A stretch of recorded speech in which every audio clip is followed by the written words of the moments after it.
Yogitha from BIS.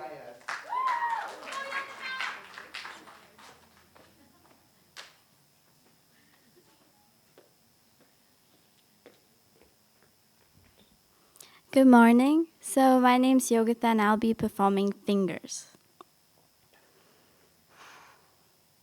For years, my fingers were drowning in the ink. The ink of the tall T's and the short I's, of the fat W's and the skinny Y's. But better than those frail words and chains of ABCs, better than those splatters of ink, my fingers can speak. They wear long nails like capes as they save the day from every hurling correction and plunging love.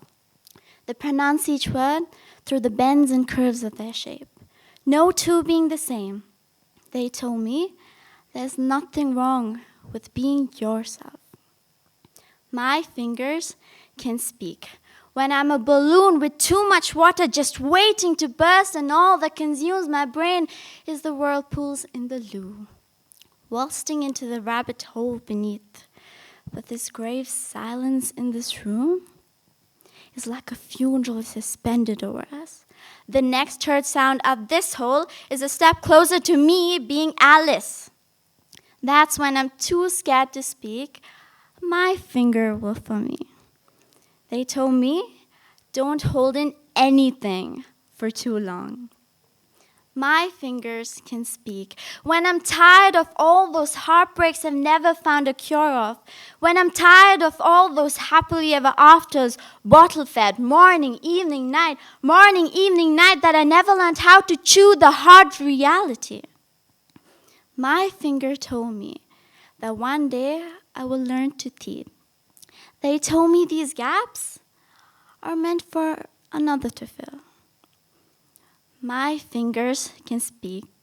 When words scrape your ear, tear it down, penetrate into the sponge-turned rock, impossible to squeeze those excess strands.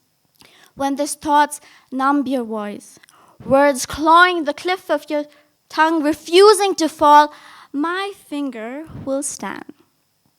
It will say the word I promised my mother to never utter. They told me those words don't define the you they never knew about. My fingers can speak. Point, point, point. I can blame a man without the guilt of tainting my tongue. But as one points at him, the others at me, am I any different? They told me, lead by example. My fingers can speak.